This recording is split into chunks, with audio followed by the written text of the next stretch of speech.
This is your one and only 𝐕𝑅𝑒𝑆park81 with your daily dose of video goodness, and welcome back to some more ARK Extinction.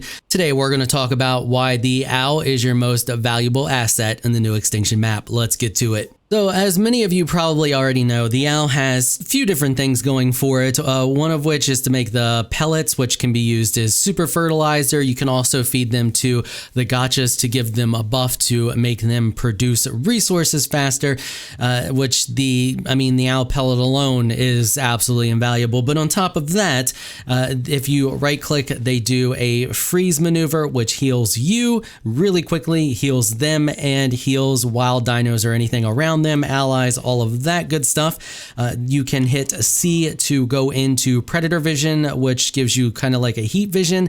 I haven't found a whole lot of use for this, specifically because of its range.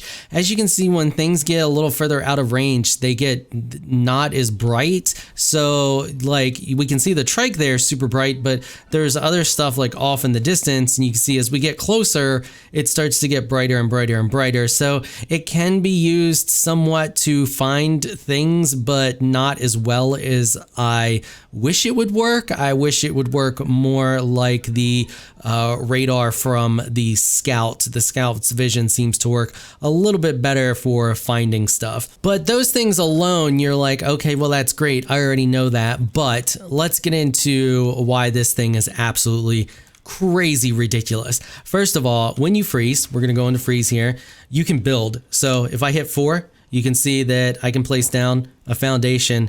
While I'm holding down the button, I can continue to build around me, which is crazy because the implications of that alone are absolutely insane. Next, when you freeze, you bring flyers out of the sky. So let's get this guy to fly.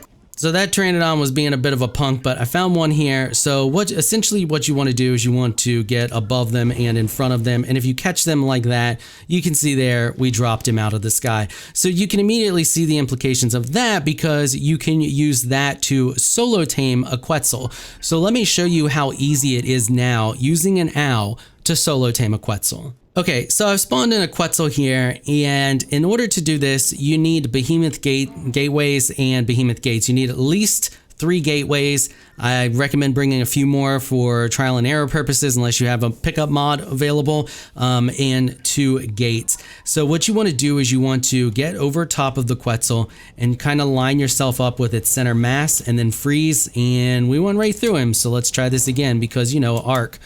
So we're gonna go up here, we're gonna try again. It's a little iffy sometimes because that's just the way ARK is. Anybody who's played for a while knows how it is. So we will try to get, it's best if you can line up with him pretty well and get centered. So now, there we go. We grabbed him. He's gonna blink out. So you think that you lost him, but trust me, you didn't. So right there he is, he's in front of us, and I'm gonna go grab him again. And then now I'm going to build my gates.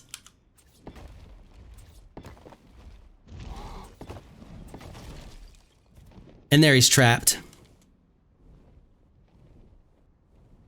That's it. That's all there is to it. You can see how easy that was. Works a lot better if you got these on keys like 1 and 2. Usually what I do, so I can hit them much quicker, or 3 and 4. But he's not ideal. He might be able to get out this way, but I think he's stuck. But you could probably place another gate to get him further stuck. But you get the idea how it works. The fact that you can freeze them, lock them down, and then build around them, I mean, that's crazy. That's crazy OP. This works because I did this on our server. I tamed it with no problem at all. I've actually tested this multiple times. This isn't the first time I've done this. Okay, so you're like, well, that's great. What else can I use that for? So there's a lot of bonuses to using the owl with the gas bag. Get the owl before you get your gas bag, because one of which it becomes much easier to tame because you can easily deflate it. So watch this. We freeze, he deflates. So you would let go, jump off, and then right now is when you would shoot him. As soon as he starts to move, you shoot him, he takes full damage, and you can tame them a lot easier because, as you know, I'm sure, when they are blown up, they take less damage, which means they take less torpor as well. So if you want to trap one, you just get up close to it like so, and then we can place that there, and then back up just a little bit and pop down the last one. And if I got those close enough, Yep, there you go. Gas bag is trapped. I mean, how freaking crazy easy is that? Like, it takes a little bit of practice. Don't get me wrong. Like, I don't get it perfect every time. It takes a little bit of practice, but I mean, a couple of behemoth gateways and you can pretty much trap anything in that little spot there and tame it relatively easy. He's trapped. He's in there good now. He can't fly away. I can shoot him and I can easily freeze him now to constantly keep him deflated so that I can knock it out much easier. This is going to probably get patched pretty quickly, because you could use this in a PvP type situation or even PvE to grief people. And I'm putting that out there now because it's going to be a thing once people realize you can do this, because I can freeze people all the time on our PvE server. And the fact that I can freeze and then build, and you can build anything. It doesn't necessarily have to be the behemoth gate structures. But if you teamed up with somebody else and you plop down on somebody and you freeze them, and then somebody else builds around you really quickly, or a couple of people build around that person really quickly, you're going to trap them, and there's not a whole lot they can do about it because it's PvE. So they can't really destroy your buildings, and it's going to be used for griefing. So I have a feeling like this is going to get patched pretty quickly, but this works on pretty much everything I've tried it on. One of the things I've had the most problems with is the Managmars, the ice dogs, whatever they are. You know what I'm talking about. These things right here. These guys, they don't hold for very long, so it's kind of hard to trap them, and they have a very small hitbox. So if I freeze him here, you can see that I can build, but he doesn't hold for too long, and I don't have enough gates on me. Hold on. And there, he just jumped out of the way. So there, you can say I lost him. So he also seems to hold a little longer in single player than he does on the server. I was trying to use this tactic the other night to tame them, and I wasn't able to hold them long enough.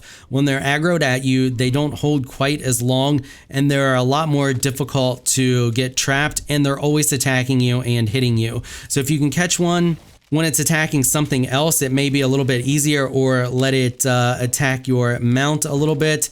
But it's a little bit more difficult to trap them. So there, you can see I got him there. But if this isn't close enough, he'll be able to get out of there. So he just jumped up. Yeah, you can see he's already out. Or maybe not. He might actually be trapped this time. I'm not sure. Their hitbox... Yeah, he's a little wonky. Their hitbox is a little wonky. It's possible, but it's not easy. It's way easier to do the quetzals, the gas bags, and other stuff. Did he just get out? I think he just, yeah, see? They're much more difficult to trap. So besides using them to trap stuff, you can also use them just to make general everyday life much easier. You're trying to tame that 𝐊𝙪𝙩𝙧𝙤, he's balled up on you, that's not a problem. Just heal him up. Once you get him to a certain amount of health and you release him, he should unball for you without much issue.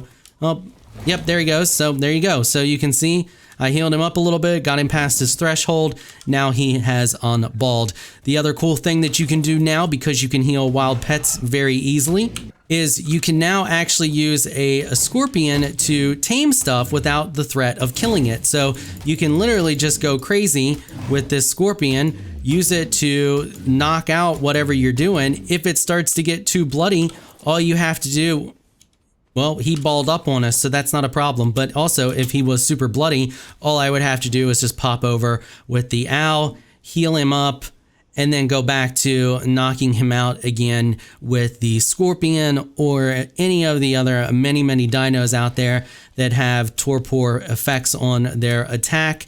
And you can use that to save on darts, because darts can be a bit of a pain in the butt and rather expensive. So we can just go ahead and continue to knock this guy out without the threat of killing it, because I just keep an eye on its health by judging how bloody it is, And if it gets too bloody, all I got to do is just go back to the owl and heal it again. Now, granted, this isn't going to work out super well with things that don't flee, things that attack back, because you're going to have to be in your taming pen with a scorpion and an owl. But a lot of the easy stuff that doesn't really attack back, like the 𝙊𝙪𝙩𝙧𝙤 or your other herbivores out there, you can use this tactic to save on darts, because darts can get rather expensive quickly, especially some of these high-level herbivores. You know, for example, beavers, they take a crap load of darts to knock out, stuff like that. You know, you can get in there, use your scorpion, use your owl combo, and just kind of bounce back and forth. If you have a tribe mate, would make it a lot easier, because you can have your tribe mate just pop down constantly in healing every now and then while you're working on knocking out whatever you're trying to tame.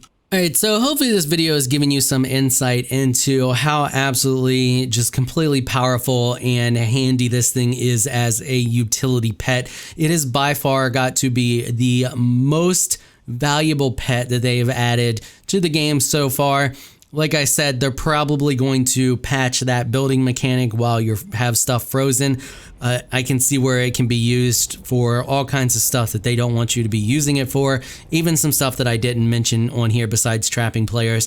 It's crazy OP. But yeah, I mean, other than that, hopefully they don't patch it anytime soon. Take advantage of it while you can. Use it to trap those quetzals and all that other stuff. Like I said, it can be used to trap pretty much anything and tame it really easily. All right, that is going to wrap it up for this episode. If you like what you saw, consider hitting that sub button. I want to give a big thank you to my patrons for making this episode possible. You all are absolutely amazing people. If you would like to join my elite crew of Patreon supporters, please check out the link in the description below. If you enjoyed this video, please leave a comment down below. Let me know what you thought. If you're shy, you don't like to comment, just hit that thumbs up button and show your support. Until next time, thanks for watching.